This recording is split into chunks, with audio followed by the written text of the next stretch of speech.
In that day I will perform against Eli all things which I have spoken concerning his house. When I begin, I will also make an end. 1 Samuel 3:12.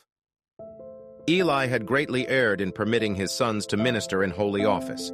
By excusing their course, on one pretext and another, he became blinded to their sins.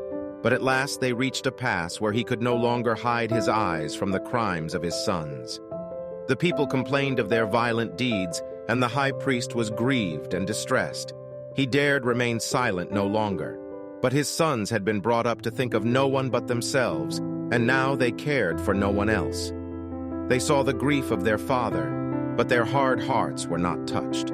They heard his mild admonitions, but they were not impressed, nor would they change their evil course, though warned of the consequences of their sin. Had Eli dealt justly with his wicked sons, they would have been rejected from the priestly office and punished with death. Year after year, the Lord delayed his threatened judgments. Much might have been done in those years to redeem the failures of the past, but the aged priest took no effective measures to correct the evils that were polluting the sanctuary of the Lord and leading thousands in Israel to ruin. The forbearance of God caused Hophni and Phinehas to harden their hearts and to become still bolder in transgression.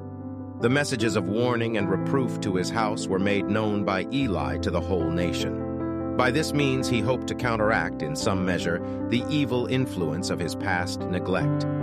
But the warnings were disregarded by the people, as they had been by the priests. God condemns the negligence that dallies with sin and crime, and the insensibility that is slow to detect its baleful presence in the families of professed Christians. He holds parents accountable in a great degree for the faults and follies of their offspring. God visited with his curse not only the sons of Eli, but Eli himself. And this fearful example should be a warning to the parents of this time.